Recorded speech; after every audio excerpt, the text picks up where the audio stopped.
আজি ଆସନ୍ତୁ ଆମ୍ଭେ ଉପଦେଶ ଶୀର୍ଷକ ଆମ୍ଭମାନଙ୍କ ସର୍ବଶକ୍ତିମାନ ପରମେଶ୍ୱର ସହିତ ପରମେଶ୍ୱରଙ୍କ ବାକ୍ୟ ଭାଗ କରିବା। ଆସନ୍ତୁ ଆମ୍ଭେ ଏହି ବିଷୟର ଅଧ୍ୟୟନ ଏବଂ ଅନୁଭବ କରିବାର ସମୟ ନେବା। ଯେତେବେଳେ ସର୍ବଶକ୍ତିମାନ ପରମେଶ୍ୱର ଶରୀର ଧାରଣ କରି ପୃଥିବୀକୁ ଆସନ୍ତି, ତେବେ ସେ କାହିଁକି ଆପଣା ଶକ୍ତିକୁ କ୍ଷୀଣ କରନ୍ତି? ଆସନ୍ତୁ ଆମ୍ଭେ ହୋସେଆ ଅଧ୍ୟାୟ 6 ପଦ 3 ଉପରେ ଏକ ନଜର ପକାଇବା। ପୁଣି ଆମ୍ଭେମାନେ ଜ୍ଞାତ ହେଉ, ସଦାପ୍ରଭୁଙ୍କ ଜ୍ଞାତ ହେବା ପାଇଁ ତାହାଙ୍କ ପଶ୍ଚାତ ଗମନ କରୁ। ତାହାଙ୍କର ଉଦୟ ଅରୁଣୋଦୟର ତୁଲ୍ୟ ନିଶ୍ଚିତ, ଆଉ ସେ ଆମ୍ଭମାନଙ୍କ ନିକଟକୁ ବୃଷ୍ଟି ତୁଲ୍ୟ, ଭୂମି ସେଚନ କରି ଶେଷ ବୃଷ୍ଟି ତୁଲ୍ୟ ଆସିବେ। ଆସନ୍ତୁ ଆମ୍ଭେ ପଦ 6କୁ ଯିବା। ଏଠାରେ ଲେଖା ଅଛି, କାରଣ ବଳିଦାନ ନୁହେଁ, ମାତ୍ର ଦୟା ଓ ହୋମ ଅପେକ୍ଷା ପରମେଶ୍ୱର ବିଷୟକ ଜ୍ଞାନ ବାସନ କରୁ। ଏହା ହିଁ ପରମେଶ୍ୱରଙ୍କ ଇଚ୍ଛା। ପରମେଶ୍ୱର ସର୍ବଶକ୍ତିମାନ ଅଟନ୍ତି, କିନ୍ତୁ ତଥାପି ଲୋକମାନେ ପରମେଶ୍ୱରଙ୍କୁ ଆପଣା ହିଁ ଦୃଷ୍ଟିକୋଣରୁ ବୁଝିବାକୁ ଚେଷ୍ଟା କରନ୍ତି। ତେବେ ଆସନ୍ତୁ ଆମ୍ଭେ ବାଇବଲରେ ପରମେଶ୍ୱରଙ୍କ ମହାନ ସାମର୍ଥ୍ୟର ସାକ୍ଷ୍ୟ ଦେଖିବା। ଆସନ୍ତୁ ଆମ୍ଭେ ଆଦି ପୁସ୍ତକ ଅଧ୍ୟାୟ 1 ପଦ 1 ଦେଖିବା। ଆଦିରେ ପରମେଶ୍ୱର ସ୍ୱର୍ଗ ଓ ପୃଥିବୀର ସୃଷ୍ଟି କଲେ। ବାଇବଲର ଏହି ପଦ ଅନୁସାରେ ସ୍ୱର୍ଗ ଓ ପୃଥିବୀର ସୃଷ୍ଟି କିଏ କଲେ? ପରମେଶ୍ୱର। ଭାଇ ଓ ଭଉଣୀମାନେ, କ'ଣ ଆପଣମାନେ ସତରେ ଏହା ଉପରେ ବିଶ୍ୱାସ କରୁଛନ୍ତି? ଯେତେବେଳେ ପୃଥିବୀ ନିର୍ଜନ ଓ ଶୂନ୍ୟ ଥିଲା, ତେବେ ପରମେଶ୍ୱର ସ୍ୱର୍ଗ ଓ ପୃଥିବୀର ସୃଷ୍ଟି କଲେ।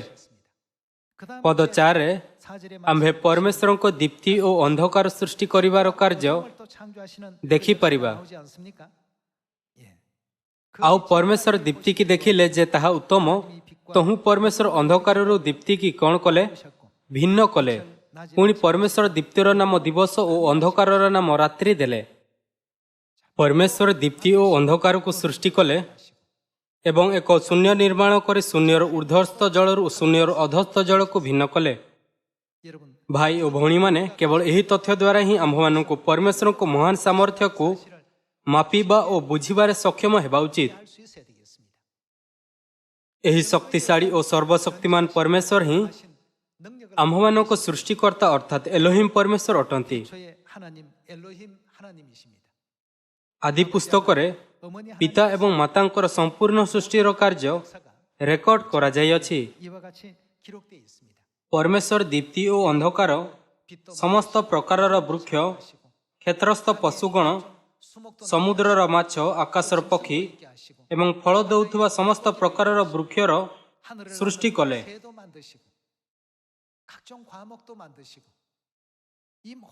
ପରମେଶ୍ୱର ଗୋଟିଏ ପରେ ଗୋଟିଏ ସମସ୍ତ ବସ୍ତୁକୁ ସୃଷ୍ଟି କଲେ। ତେବେ ଆପଣଙ୍କୁ କ'ଣ ଲାଗୁଅଛି କି ପରମେଶ୍ୱର ପୃଥିବୀରେ କେତେ ପ୍ରକାରର ପ୍ରାଣୀ ସୃଷ୍ଟି କଲେ? ବୈଜ୍ଞାନିକ ମାନଙ୍କ କହିବାର କି ପୃଥିବୀରେ ପ୍ରାଣୀମାନେ ପ୍ରାୟ 1 କୋଟି ପ୍ରଜାତି ମାନଙ୍କର ଅସ୍ତିତ୍ୱ ଅଛି ଏବଂ 1 କୋଟି ପ୍ରଜାତି ମାନଙ୍କ ମଧ୍ୟରୁ ଆଜି ମୁଁ ଆପଣମାନଙ୍କୁ ଏକ ଛୋଟ ପରଜୀବୀ ବିଷୟରେ କହିବାକୁ ଚାହେଁ। ଶବ୍ଦ ପରଜୀବୀ ନକାରାତ୍ମକ ଲାଗେ, କିନ୍ତୁ ଚଳଚ୍ଚିତ୍ର ପରଜୀବୀ ଆମେରିକୀୟ ଏକାଡେମୀ ପୁରସ୍କାର ଜିତିଥିଲା। ଆଜି ମୁଁ ଆପଣଙ୍କ ସହିତ ଏକ ପରଜୀବୀ କାହାଣୀ ବାଣ୍ଟିବାକୁ ଚାହେଁ। ଭାଇ ଓ ଭଉଣୀମାନେ, କ'ଣ ଆପଣ କେବେ ପିମ୍ପୁଡ଼ି ପରଜୀବୀ ବିଷୟରେ ଶୁଣିଛନ୍ତି?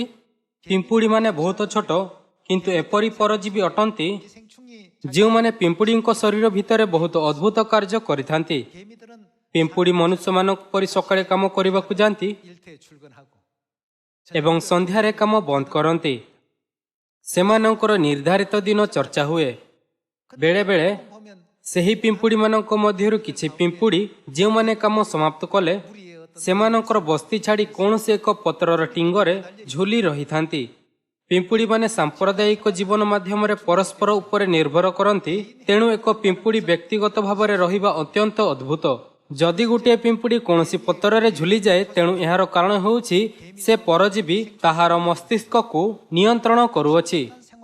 ଯଦିଓ ପିମ୍ପୁଡ଼ିମାନେ ସାମାଜିକ କୀଟ ଅଟନ୍ତି, କିନ୍ତୁ ଯେଉଁ ପିମ୍ପୁଡ଼ିମାନଙ୍କୁ ପିମ୍ପୁଡ଼ି ପରଜୀବୀ ସଂକ୍ରମିତ କରିଅଛି, ସେମାନେ ଏହି ପ୍ରକାରର ଅସାଧାରଣ ଆଚରଣ ପ୍ରଦର୍ଶନ କରନ୍ତି। ଏହି ପରଜୀବୀ ପିମ୍ପୁଡ଼ିମାନଙ୍କୁ ଏହିପରି ଆଚରଣ କରିବାକୁ ଉତ୍ତେଜିତ କରିଦିଏ, ଯାହାଦ୍ୱାରା ସେମାନେ ଗାଈ ବା ମେଣ୍ଢାର ଶରୀରରେ ପ୍ରବେଶ କରିପାରିବେ। ଶେଷରେ ଗାଈ ବା ମେଣ୍ଢା ସେହି ପତ୍ରଗୁଡ଼ିକୁ ଗିଳିଦିଏ ଯାହା ଉପରେ ସେହି ପିମ୍ପୁଡ଼ିମାନେ ଝୁଲି ରହିଥାନ୍ତି। ଯେତେବେଳେ ସେହି ପିମ୍ପୁଡ଼ି ଗାଈର ହଜମ ପ୍ରକ୍ରିୟାରେ ମରିଯାଆନ୍ତି, ତେବେ ଏହି ପରଜୀବୀମାନେ ସେହି ପଶୁମାନଙ୍କ କଲିଜାକୁ ଯାଆନ୍ତି ଏବଂ ସେଠାରେ ଅଣ୍ଡା ଦିଅନ୍ତି। କିଛି ସମୟ ପରେ ଏହି ଅଣ୍ଡାଗୁଡ଼ିକ ମଳ ମାଧ୍ୟମରେ ସେହି ପଶୁମାନଙ୍କ ଶରୀରରୁ ବାହାରି ଆସେ। ଥରେ ସେମାନେ ବାହାରକୁ ଆସିବା ପରେ ଗେଣ୍ଡାମାନେ ଆସି ସେହି ମଳକୁ ଖାଇଥାନ୍ତି, ଯେଉଁଥିରେ ପିମ୍ପୁଡ଼ି ପରଜୀବୀମାନଙ୍କର ଅଣ୍ଡା ଥାଏ। ଏହି ଅଣ୍ଡାଗୁଡ଼ିକ ଗେଣ୍ଡାର ଶରୀରରେ କିଛି ସମୟ ରହିଥାଏ ଏବଂ ଲାର୍ଭା ଅବସ୍ଥା ଦେଇ ଅତିବାହିତ ହୁଅନ୍ତି। ତେବେ ସେମାନେ ସମସ୍ତେ ଗେଣ୍ଡାର ଶରୀରରୁ ବାହାରି ଆସିବାର ପ୍ରସ୍ତୁତି କରିବା ପାଇଁ ତାହାର ଫୁସ୍ଫୁସ୍ରେ ତୀବ୍ରତାରେ ପ୍ରବେଶ କରନ୍ତି। ଯେତେବେଳେ ଅଣ୍ଡାରୁ ବାହାରି ଆସି ପିମ୍ପୁଡ଼ି ପରଜୀବୀ ଗେଣ୍ଡାର ଫୁସ୍ଫୁସ୍ ଆଡ଼କୁ ଯାଆନ୍ତି, ତେବେ ଗେଣ୍ଡା ଛଟପଟ ଓ ଗଡ଼ିବାକୁ ଲାଗନ୍ତି। ଯେମିତି ହିଁ ଏହାର ଫୁସ୍ଫୁସ୍ରେ କୁତୁକୁତୁ ହୁଏ, ଗେଣ୍ଡା ଗୋଟିଏ ସ୍ଥାନରେ ବସିପାରେ ନାହିଁ ଏବଂ ଏହା ଛିଙ୍କିବା ଆରମ୍ଭ କରେ। ସେହି ସମୟରେ ଏହି ସମସ୍ତ ପରଜୀବୀ ଶ୍ୱାସରେ ଆଚ୍ଛାଦିତ ଗେଣ୍ଡାର ଶରୀରରୁ ବାହାରି ଆସନ୍ତି। ମୁଁ ଆପଣମାନଙ୍କୁ ବିଜ୍ଞାନ ଶିଖାଇବାକୁ ଚେଷ୍ଟା କରୁନାହିଁ। ପିମ୍ପୁଡ଼ିର ମସ୍ତିଷ୍କର ଆକାର ବିନ୍ଦୁଠାରୁ ମଧ୍ୟ ଛୋଟ। ସେହି ପିମ୍ପୁଡ଼ିମାନଙ୍କ ଭିତରେ ରହୁଥିବା ସେହି ପରଜୀବୀମାନେ କେତେ ଛୋଟ ହେବେ? ସେମାନେ ପ୍ରାୟ ଅଦୃଶ୍ୟ। ଏତେ ଛୋଟ ପ୍ରାଣୀଙ୍କର ଆପଣା ମସ୍ତିଷ୍କ ଏତେ ଅବିଶ୍ୱସନୀୟ ଉପାୟରେ ବ୍ୟବହାର କରିବା ପ୍ରକୃତରେ ଆଶ୍ଚର୍ଯ୍ୟଜନକ। ଯେତେବେଳେ ସେହି ପରଜୀବୀମାନେ ଗେଣ୍ଡାମାନଙ୍କ ମଧ୍ୟରୁ ବାହାରି ଆସନ୍ତି, ତେଣୁ ନିକଟ ଦେଇ ଯାଉଥିବା ପିମ୍ପୁଡ଼ିମାନଙ୍କୁ କଫର ଗଦା ଦେଖି ଭୁଲରେ ଲାଗେ କି ତାହା ସେମାନଙ୍କର ଖାଦ୍ୟ। ତେଣୁ ପିମ୍ପୁଡ଼ିମାନେ କଫର ଗଦାକୁ ସଂଗ୍ରହ କରି ପରେ ଖାଆନ୍ତି। ବାସ୍ତବରେ ସେମାନଙ୍କ ଘର ଗାଈ କିମ୍ବା ମେଣ୍ଢାର କଲିଜା, ତେଣୁ ସେମାନେ ସେଠାକୁ ଫେରିବାକୁ ଇଚ୍ଛା କରନ୍ତି।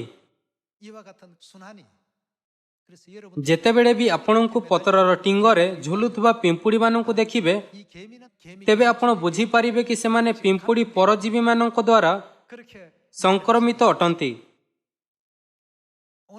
ମୁଁ ଆପଣଙ୍କୁ ଏହି କାହାଣୀ ଏଥିପାଇଁ କହୁଅଛି କି ପରମେଶ୍ୱରଙ୍କ ସୃଷ୍ଟି ହୋଇଥିବା 1 କୋଟି ପ୍ରଜାତିମାନଙ୍କ ମଧ୍ୟରୁ କ'ଣ ଏହା ପିମ୍ପୁଡ଼ି ପରଜୀବୀମାନଙ୍କର ଜୀବନଚକ୍ର ଅଦ୍ଭୁତ ନୁହେଁ? ଯଦିଓ ସେମାନେ ଏତେ ଛୋଟ ଅଟନ୍ତି, କ'ଣ ପରମେଶ୍ୱର ବାସ୍ତବରେ ଅଦ୍ଭୁତ ନୁହନ୍ତି? ପରମେଶ୍ୱର ଆପଣ ଅଦ୍ଭୁତ ସାମର୍ଥ୍ୟ ଠାରୁ ଛୋଟ ପ୍ରାଣୀମାନଙ୍କ ପର୍ଯ୍ୟନ୍ତ ସମଗ୍ର ବ୍ରହ୍ମାଣ୍ଡର ସୃଷ୍ଟି କଲେ।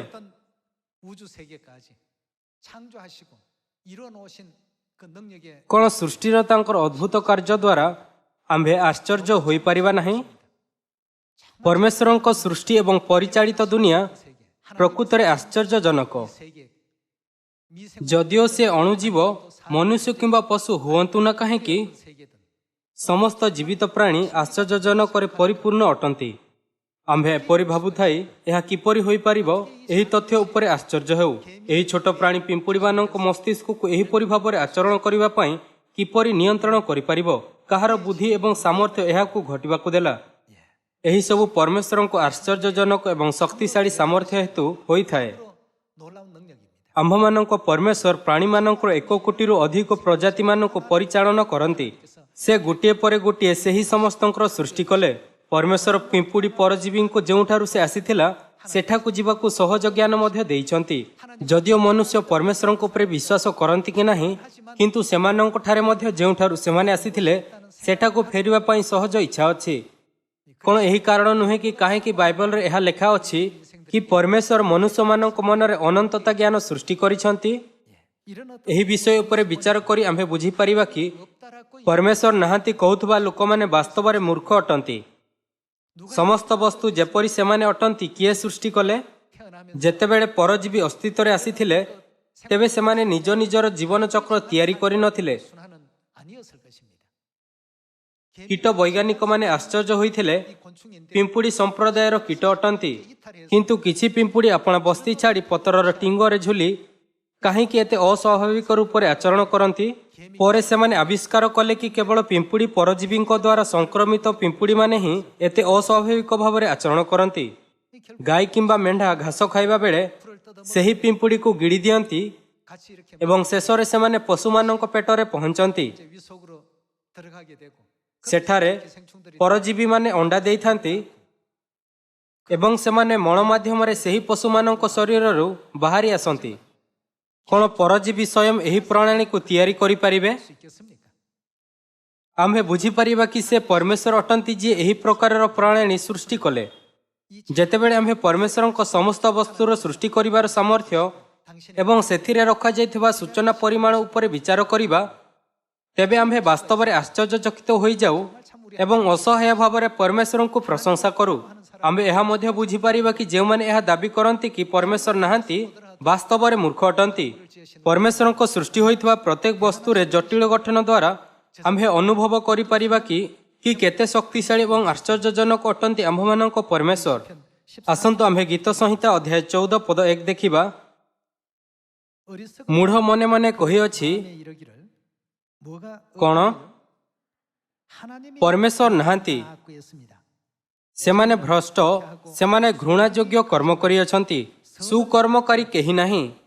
ବିବେଚକ ଓ ପରମେଶ୍ୱରଙ୍କ ଅନ୍ୱେଷଣକାରୀ କେହି ଅଛି କି ନାହିଁ, ଏହା ଦେଖିବା ପାଇଁ ସଦାପ୍ରଭୁ ସ୍ୱର୍ଗରୁ ମନୁଷ୍ୟ ସନ୍ତାନଗଣ ପ୍ରତି ନିରୀକ୍ଷଣ କଲେ। ସେ ସମସ୍ତେ ବିପଥରେ ଯାଇଅଛନ୍ତି, ସେମାନେ ଏକତ୍ର ଅଶୁଚି ହୋଇଅଛନ୍ତି।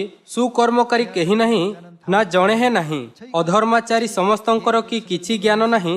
ସେମାନେ ମୋ ଲୋକମାନଙ୍କୁ ଆହାର ପରି ଗ୍ରାସ କରନ୍ତି ଓ ସଦାପ୍ରଭୁଙ୍କ ନିକଟରେ ପ୍ରାର୍ଥନା କରନ୍ତି ନାହିଁ। ସେଠାରେ ସେମାନେ ମହାଭୟଗ୍ରସ୍ତ ହୋଇଥିଲେ, କାରଣ ପରମେଶ୍ୱର ଧାର୍ମିକ ବଂଶ ମଧ୍ୟରେ ଅଛନ୍ତି। ଆମ୍ଭେ ବୁଝିପାରିବା କି ଯେଉଁମାନେ ପରମେଶ୍ୱର ନାହାନ୍ତି କହୁଛନ୍ତି, ସେମାନେ ମୂର୍ଖ ଅଟନ୍ତି। ଅଦୃଶ୍ୟ ଦୁନିଆରେ ଅସ୍ତିତ୍ୱରେ ଥିବା ଜୀବିତ ପ୍ରାଣୀମାନଙ୍କ ବିଷୟରେ କହିବା, ତେବେ ପରମେଶ୍ୱର ସେମାନଙ୍କୁ ଆପଣା ଆପଣା ଭୂମିକା ତୁଲାଇବାର କ୍ଷମତା ଏବଂ ଜ୍ଞାନ ଦେଇଛନ୍ତି। ଯେ ଏହି କାର୍ଯ୍ୟକୁ ପୂରା କରନ୍ତି, ସେ ଆମ୍ଭମାନଙ୍କ ପରମେଶ୍ୱର ଅଟନ୍ତି। ଆଦ୍ୟରେ ପରମେଶ୍ୱର ସ୍ୱର୍ଗ ଓ ପୃଥିବୀର ସୃଷ୍ଟି କଲେ। ପରମେଶ୍ୱର ଭୂମିରେ ପଶୁମାନଙ୍କୁ ଏବଂ ବିଭିନ୍ନ ପ୍ରକାରର ଉଦ୍ଭିଦ ଏବଂ ବୃକ୍ଷ ସୃଷ୍ଟି କଲେ। ଆଦି ପୁସ୍ତକରେ ପରମେଶ୍ୱରଙ୍କ ସୃଷ୍ଟିର କାର୍ଯ୍ୟକୁ ସଂକ୍ଷିପ୍ତରେ ପ୍ରସ୍ତୁତ କରାଯାଇଅଛି। ଯେତେବେଳେ ଆମ୍ଭେ ପରମେଶ୍ୱରଙ୍କ ଦ୍ୱାରା ସୃଷ୍ଟି ହୋଇଥିବା 1 କୋଟି ପ୍ରଜାତିକୁ ଦେଖିବା, ତେବେ ସେହି ସମସ୍ତଙ୍କର ଭିନ୍ନ ଭିନ୍ନ ଆକାର ଏବଂ ବୈଶିଷ୍ଟ୍ୟ ଅଛି। ମନୁଷ୍ୟମାନଙ୍କ ସହିତ ମଧ୍ୟ ଏପରି ହିଁ। ଯେପରି ମୁଁ ସବୁବେଳେ କହୁଅଛି, ସିଓନରେ ଏପରି 2 ଜଣ ସଦସ୍ୟ ମଧ୍ୟ ନାହାନ୍ତି ଯାହାଙ୍କର ଚେହେରା ସମାନ। ପରମେଶ୍ୱର ମନୁଷ୍ୟକୁ ଗୋଟିଏ ମଇଦା ସହିତ ସୃଷ୍ଟି କରିନାହାନ୍ତି, କିନ୍ତୁ ଏହା ବଦଳରେ ସେ ଗୋଟିଏ ପରେ ଗୋଟିଏ ପ୍ରତ୍ୟେକ ବ୍ୟକ୍ତିର ଅନନ୍ୟ ଉପାୟରେ ସୃଷ୍ଟି କଲେ। ପିମ୍ପୁଡ଼ି ପରଜୀବୀଙ୍କ ସହିତ ମଧ୍ୟ ସମାନ। ଏହି ପରଜୀବୀର ବୈଜ୍ଞାନିକ ନାମ ହେଉଛି ଡିକ୍ରୋକେଲିୟମ୍ ଡେଣ୍ଡ୍ରିଟିକମ୍। ପରମେଶ୍ୱର ପ୍ରତ୍ୟେକ କ୍ଷୁଦ୍ର ଜୀବିତ ପ୍ରାଣୀକୁ ତାହାର ଆକାର, ରୂପ ଏବଂ ବୈଶିଷ୍ଟ୍ୟ ସହିତ ଯତ୍ନର ସହିତ ସୃଷ୍ଟି କଲେ। ଏହା ଦେଖି ମୁଁ ଅନୁଭବ କଲି କି ପରମେଶ୍ୱର ଏହି ପୃଥିବୀରେ ଯେଉଁଠି ଆମ୍ଭେ ରହୁଅଛୁ, କେତେ ଅଧିକ ପ୍ରେମ ଢାଳିଛନ୍ତି। ତେଣୁ ସବୁଠାରୁ ବଡ଼ ମୂର୍ଖ ସେ ଯେ କହେ କି ପରମେଶ୍ୱର ନାହାନ୍ତି। ଦ୍ୱିତୀୟ ବିଶ୍ୱଯୁଦ୍ଧ ପରେ ଅନେକ ଲୋକ ଯେଉଁମାନେ ଯୁଦ୍ଧ କଲେ, ଦୁଃଖଦ ଭାବନା ଦେଖି ଭାବିଲେ, ଯଦି ପରମେଶ୍ୱରଙ୍କ ବାସ୍ତବରେ ଅସ୍ତିତ୍ୱ ଅଛି, ତେବେ ଏପରି ଯୁଦ୍ଧ କିପରି ହୋଇପାରିବ? ଏହା ଭାବିକି ପରମେଶ୍ୱରଙ୍କ କୌଣସି ଅସ୍ତିତ୍ୱ ନାହିଁ, ସେମାନେ ଏହି ବିଷୟରେ ଭାଷଣ ମଧ୍ୟ ଆୟୋଜନ କଲେ। ଅନେକ ମୁଖପାତ୍ରମାନଙ୍କ ମଧ୍ୟରୁ ଜଣେ ଜ୍ୟୋତିର୍ବିଜ୍ଞାନୀ କହିଲେ, କିଛି ସମୟ ପାଇଁ ମୁଁ ଦୂରବୀନ ଦ୍ୱାରା ଦୂରସ୍ଥ ବ୍ରହ୍ମାଣ୍ଡର ତଦାରଖ କରୁଅଛି, କିନ୍ତୁ ମୁଁ କୌଣସି ତାରାମାନଙ୍କ ଠାରେ ପରମେଶ୍ୱରଙ୍କୁ ଦେଖିପାରିଲି ନାହିଁ। ତେଣୁ ପରମେଶ୍ୱରଙ୍କ ଅସ୍ତିତ୍ୱ ନାହିଁ। ଏହା ତାଙ୍କର ସିଦ୍ଧାନ୍ତ ଥିଲା। ତାପରେ ଜଣେ ଡାକ୍ତର ଆଗକୁ ଆସି ଭାଷଣ ଦେଲେ।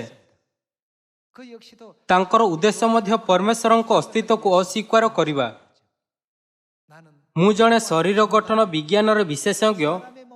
ମୁଁ ଅଗଣିତ ଥର ଲୋକଙ୍କ ଶରୀର କାଟିଅଛି ଏବଂ ଲୋକଙ୍କର ଛାତି କାଟି ଖୋଲିଅଛି, କିନ୍ତୁ ମୁଁ ସେମାନଙ୍କ ଆତ୍ମାକୁ ଦେଖି ନାହିଁ। जदिओ मु बहुत थर मस्तिष्क अस्त्रोपचार करिअछि मु सेही आत्मार अस्तित्व देखिपारिली नाही जहा विषय परमेश्वर कहिसंती जदि मानव आत्मा परि कौनसी वस्तुर अस्तित्व नाही तेबे कोन एहा द्वारा एहा प्रमाण हेउ नाही कि अदृश्य परमेश्वरक मध्य अस्तित्व नाही।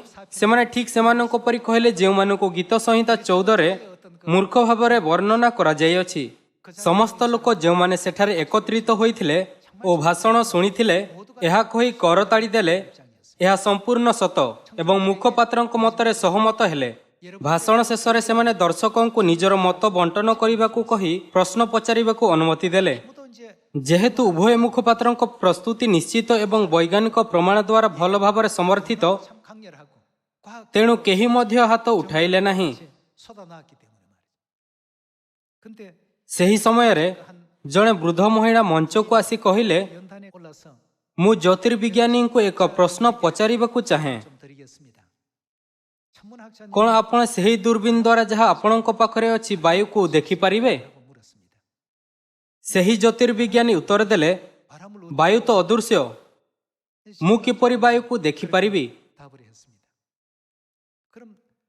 तेबे आपण किपरि एपरि दूरबीन द्वारा जहाँ वायु को मध्य देखि पारे नाही सर्वशक्तिमान परमेश्वर को देखिबाकू चेष्टा करुथिले। आपणक पाखरे अति कम रे एपरि दूरबीन थिबा आवश्यक जहा द्वारा आपण वायु को देखि पारिबे। केवल सेतेबेले ही आपण एही विषय आलोचना करबाकू सक्षम होई पारिबे कि परमेश्वरଙ୍କ अस्तित्व अछि कि नाही। कोन आपणको एपरि लागू नाही। एहा सुनि सेही ज्योतिर्विज्ञानी तांको मंतव्य उपरे लज्जारे लाल होई गले। तापरे से डाक्तरन को पचारिले डाक्तर आज्ञा आपण कोन विवाहित कि। डाक्तर उत्तर देले हाँ। जेतेबेले से सही डाक्तरों को पचारिले कि तांकर संतान अछंती कि नहीं तेबे से कहिले हाँ अछंती। से पचारिले कोन आपण आपण स्त्री और संतान मानक भल पाऊ कि। हाँ मु करे। कोन आपण सेमानक सतरे भल पांती। हाँ मु सेमानक सतरे भल पाए। तेबे सेमानक पई जेउ भल पाइबा आपणक ठारे अछि ताहा आपणक मनरे अछि कि आपणक मस्तकरे ना तो ताहा आपणक मुखरे अछि। ताहा जेउ ठारे मध्य अछि दया करी ताहा बाहर करी आम्भमानक देखांतु। एहा कही कोन आपण आम्भमानक देखाइबे कि सही प्रेम केउठारे अछि। से तांको एक छोट छुरी देखाइले। सही वृद्ध महिलांक बुद्धि रे अनेक जेउ माने भाबिथिले कि परमेश्वरଙ୍କ अस्तित्व नाही अपना मत बदलाइले। एही कहानी एक सत्य घटना थिला जहा द्वितीय विश्वयुद्ध पर घटिथिला। भाई और भौणी माने क्षुद्र पिंपुड़ी परजीवी मानकर उदाहरण मध्य कौन आमे बुझी पारिबा नाही कि परमेश्वर वास्तव रे जीवित। यह देखि कि किपरि परमेश्वर अति सूक्ष्म दुनिया को परिचालन करती आमे सृष्टिकर्ता परमेश्वरଙ୍କ शक्तिशाली सामर्थ्य को अवश्य बुझी पारिबा। सतरे आम्भमानक परमेश्वर महाप्रतापी और शक्तिशाली अटंती। 2000 वर्ष पूर्वे सही सर्वशक्तिमान परमेश्वर पृथ्वी को आसीथिले। जदिओ तांको ठारे दुष्ट मानकु दंड देबाकू एवं अविश्वासी मानकु आत्मविश्वास देवार शक्ति अछि किंतु से नम्रतार शरीर धारण करी जीशुଙ୍କ नामरे इस्राएल को आसिले।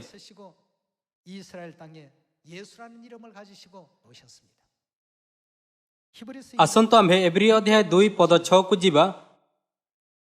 किंतु जने कौनसी स्थान रे एही कथा कही साक्ष्य दे अछंती मनुष्य किए जे तुम्हे ताहाकू स्मरण करिथाओ। मनुष्य संतान किए जे तुम्हे ताहार तत्व नै थाओ। तुम्हे ताहाकू कोन करियछ। तुम्हे दूत मानक ठारू ताहाकू अल्प न्यून्य करियछ। तुम्हे ताहाकू गौरव और संभ्रम रूप मुकुटरे भूषित करियछ। तुम्हे ताहार पद तले समस्त विषय अधीन करि रखियछ। प्रकृतरे से समस्त विषय को ताहार वशीभूत करिबारे कौनसी विषय को ताहार अवशीभूत करी छाड़ी नांती। आम्भे माने ए पर्यंत समस्त विषय ताहार वशीभूत होइथिबार देखुना तो सत किंतु दूतमानक अपेक्षा जे अल्प समय न्यूनीकृत होइथिले ताहांको अर्थात जीशुंको मृत्युर दुख भोग हेतु गौरव और संभ्रम रूप मुकुट परिधान करिथिबार देखुअछु। जेपरि ईश्वरଙ୍କ अनुग्रह प्रत्येक मनुष्य निमंते से मृत्यु आसादन करती। आम्भे अपना पाप हेतु शरीर धारण करी एही पृथ्वी को आसिलु किंतु पापहीन परमेश्वर को स्वर्गदूत मानक ठारू मध्य शक्तिहीन होई शरीर धारण करी आसिबाकू पड़िला। अनेके कहिले परमेश्वर को किछि करिबाकु सक्षम हेबा उचित, जेपरि आकाशरे उड़िबा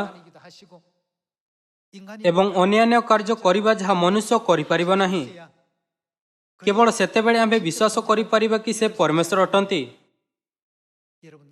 भाई और भौणी माने, यीशु को पृथ्वी रे आसीबार कारण कोन थिला? कोन से पापर क्षमा दे आम्भमानंको उद्धार पाई नथिला? आम्भे स्वर्गरु आसीथिबा पापी अटु, जे माने नरकरे अनंत मृत्युदंड पाइबा व्यतीत आउ किछि करि पारंती नाही। एपरि दुर्भाग्य पापी मानक प्रति दया करी परमेश्वर आम्भमानंको उद्धार करिबा पाई शरीर धारण कले।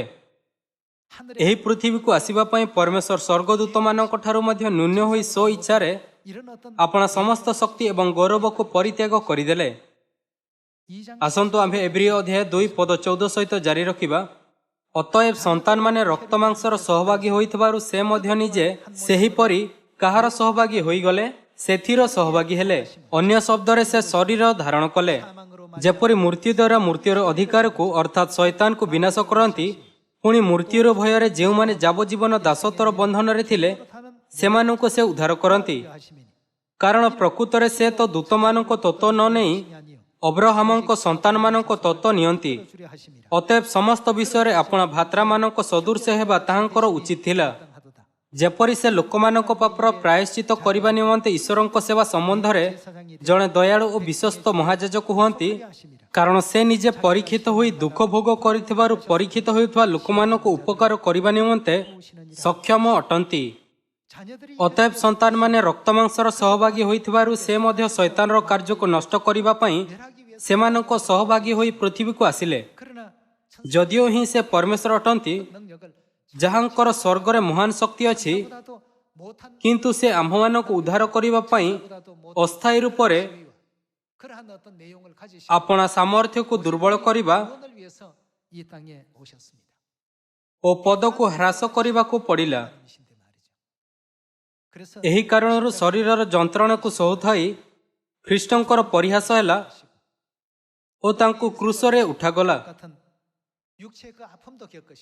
ତାଙ୍କ ଉପରେ ନାଜରୀୟତ ଦଳର ଜଣେ ପ୍ରଧାନ ନେତା ହେବାର ଦୋଷୀ କରାଯାଇଥିଲା, କିନ୍ତୁ ତାପରେ ମଧ୍ୟ ସେ ଆପଣା ସନ୍ତାନମାନଙ୍କୁ ଖୋଜିବା ପାଇଁ ଯେଉଁମାନେ ପ୍ରକୃତରେ ଅନୁତାପ କରିବା ଏବଂ ପରମେଶ୍ୱରଙ୍କ ସ୍ୱର ଶୁଣିବାକୁ ଚାହୁଁଥିଲେ ନଗର ନଗର ଦେଇ ଗଲେ। କ'ଣ ଆମ୍ଭେ ମାଥ୍ୟୁ, ମାର୍କ, ଲୁକ୍ ଓ ଜୋହନ ରଚିତ ସୁସମାଚାର ମାଧ୍ୟମରେ ଆପଣା ପିତାଙ୍କ ସ୍ୱରୂପ ଦେଖିପାରିବା ନାହିଁ, ଯିଏ ପୃଥିବୀରେ ମାନବ ଜାତିଙ୍କ ପର୍ଯ୍ୟନ୍ତ ଆପଣା ସ୍ୱର ପହଞ୍ଚାଇବା ପାଇଁ ସଚ୍ଚୋଟତାରେ ପ୍ରଚାର କଲେ? ଆସନ୍ତୁ ଆମ୍ଭେ ଏବ୍ରିୟ ଅଧ୍ୟାୟ 9 ଉପରେ ଏକ ନଜର ପକାଇବା। ଏବ୍ରିୟ ଅଧ୍ୟାୟ 9 ପଦ 27। ମନୁଷ୍ୟମାନଙ୍କ ନିମନ୍ତେ ଯେପରି ଥରେ ମାତ୍ର ମୃତ୍ୟୁ ଆଉ ତାପରେ ବିଚାର ନିରୂପିତ ଅଛି, ସେହିପରି ଖ୍ରୀଷ୍ଟ ମଧ୍ୟ ଅନେକଙ୍କ ପାପ ବହନ କରିବା ନିମନ୍ତେ ଥରେ ମାତ୍ର ଉତ୍ସର୍ଗୀକୃତ ହୋଇ କେତେଥର, ଦ୍ୱିତୀୟ ଥର ପାପ ସକାଶୁ ନୁହେଁ, ବରଂ ଯେଉଁମାନେ ତାହାଙ୍କ ଅପେକ୍ଷାରେ ଅଛନ୍ତି ସେମାନଙ୍କ ପରିତ୍ରାଣ ନିମନ୍ତେ ଦର୍ଶନ ଦେବେ। ସେ ସିଓନରେ ଆପଣା ପ୍ରିୟ ସନ୍ତାନମାନଙ୍କୁ ରକ୍ଷା କରିବା ନିମନ୍ତେ ଦ୍ୱିତୀୟ ଥର ଆସିଲେ। ଏହା ଏପରି ନିର୍ଣ୍ଣୟ ନଥିଲା ଯାହା ସହଜରେ ଗ୍ରହଣ କରାଯାଇପାରିବ। ସମସ୍ତେ ତାଙ୍କୁ ପରିହାସ କଲେ, ତାଙ୍କୁ ଅସ୍ୱୀକାର କଲେ, ପରିହାସ ଏବଂ ଅତ୍ୟାଚାର କଲେ ଏବଂ ଶେଷରେ ତାଙ୍କୁ କ୍ରୁଶରେ ଉଠାଇଲେ। ସେହି ସ୍ଥାନକୁ ଆଉ ଥରେ ଫେରିବା ସହଜ ନଥିଲା ଯେଉଁଠାରେ ତାଙ୍କ ସହିତ କଠୋର ବ୍ୟବହାର କରାଯାଇଥିଲା। ଯଦିଓ ଦୁଷ୍ଟମାନେ ପିତା ଓ ମାତାଙ୍କୁ ଉପହାସ ଓ ଅତ୍ୟାଚାର କଲେ, କିନ୍ତୁ ଏହା ଏଥିପାଇଁ ନଥିଲା କି ସେମାନେ ଶକ୍ତିହୀନ ଥିଲେ। ଆମ୍ଭମାନଙ୍କୁ ଆପଣା ପରମେଶ୍ୱରଙ୍କୁ ଉଚିତ ଭାବରେ ବୁଝିବା ଆବଶ୍ୟକ। ଆମ୍ଭମାନଙ୍କ ପିତା ଓ ମାତା ଏଲୋହିମ୍ ପରମେଶ୍ୱର ଅଟନ୍ତି, ଯାହାଙ୍କର ଚମତ୍କାର ଏବଂ ଅଦ୍ଭୁତ ଶକ୍ତି ଅଛି। ତଥାପି ସେମାନେ ଏହି ପୃଥିବୀକୁ ଆସି ଏହାକୁ ଲୁଚାଇଲେ। ଆମ୍ଭମାନଙ୍କୁ ଏହି ତଥ୍ୟକୁ ଭୁଲିବା ଉଚିତ ନୁହେଁ କି ଆମ୍ଭମାନଙ୍କ ଗମ୍ଭୀର ପାପ ହେତୁ ଯାହା ଆମ୍ଭେମାନେ ସ୍ୱର୍ଗରେ କରିଥିଲୁ, ସେମାନଙ୍କୁ ଏହି ପଥରେ ଚାଲିବାକୁ ପଡ଼ିଲା। ତେଣୁ ପରମେଶ୍ୱର ଆମ୍ଭମାନଙ୍କୁ ଏହା ଜଣାଇଲେ କି କେବଳ ସେମାନେ ଯେଉଁମାନେ ଆତ୍ମା ଓ କନ୍ୟାଙ୍କର ନେତୃତ୍ୱରେ ଚାଲନ୍ତି ସ୍ୱର୍ଗକୁ ଫେରିପାରିବେ। ପ୍ରେରିତ ଯୋହନଙ୍କୁ ଆପଣା ପ୍ରକାଶନ ଦେଖାଇଲେ। ଆସନ୍ତୁ ଆମ୍ଭେ ପ୍ରକାଶିତ ବାକ୍ୟ 22କୁ ଯିବା। ପ୍ରକାଶିତ ବାକ୍ୟ 22 ପଦ 17। ଆତ୍ମା ଓ କନ୍ୟା କହନ୍ତି ଆସ, ପୁଣି ଯେ ଶୁଣେ ସେ କହୁ ଆସ, ଯେ ତୃଷାର୍ତ୍ତ ସେ ଆସୁ, ଯେ ଇଚ୍ଛା କରେ ସେ ବିନା ମୂଲ୍ୟରେ ଜୀବନଦାୟକ ଜଳ ପାନ କରୁ। ଯେହେତୁ ଆତ୍ମା ଓ କନ୍ୟା କହିଲେ ଆମ୍ଭ ନିକଟକୁ ଆସ, 아버지를 찾아. ଆମ୍ଭମାନଙ୍କୁ ପିତା ଓ ମାତାଙ୍କୁ ଖୋଜି ସେମାନଙ୍କ ନିକଟକୁ ଆସିବା ଉଚିତ। 그래서 ମୁଁ ଏବଂ ଆପଣ ସେମାନଙ୍କ ନିକଟକୁ ଆସିବା ଏବଂ ବର୍ତ୍ତମାନ ଆମ୍ଭେ ନୂତନ ନିୟମର ସତ୍ୟର ମାଧ୍ୟମ ବିନା କୌଣସି ମୂଲ୍ୟର ଜୀବନଦାୟକ ଜଳ ନେଉଅଛୁ। 말씀에 우리가 କିନ୍ତୁ ଯଦି ଆମ୍ଭେ ଭାବୁ 내 생각에는 କିନ୍ତୁ ମୋର ମତ ଅଲଗା, 생각을 가져버리게 ତେଣୁ ଆମ୍ଭେ ପରମେଶ୍ୱରଙ୍କ ପରିତ୍ରାଣର ଯୋଜନା ଠାରୁ ଦୂରେଇ ଯାଇପାରିବା। 그 속에 그 계획에 흐트러질 수밖에 없습니다. ତେଣୁ ବାଇବଲ ଆମ୍ଭମାନଙ୍କୁ ପରମେଶ୍ୱରଙ୍କ ବାକ୍ୟ ପ୍ରତି ଆଜ୍ଞାକାରୀ 순종이라는 ବିଷୟରେ ଶିକ୍ଷା ଦିଏ, ହଁ ନା? ଆମ୍ଭମାନଙ୍କୁ ଉଦ୍ଧାର କରିବା ପାଇଁ ଆତ୍ମା ଓ କନ୍ୟା ସ୍ୱର୍ଗଦୂତଙ୍କ ଠାରୁ ମଧ୍ୟ ନ୍ୟୁନ ହୋଇ ପୃଥିବୀ ତଳକୁ ଆସିଲେ। ଆମ୍ଭମାନଙ୍କୁ ଉଦ୍ଧାରର ପଥ ଶିଖାଇବା ପାଇଁ ସେ ସ୍ୱେଚ୍ଛାକୃତ ଭାବେ ଶରୀର ଧାରଣ କଲେ।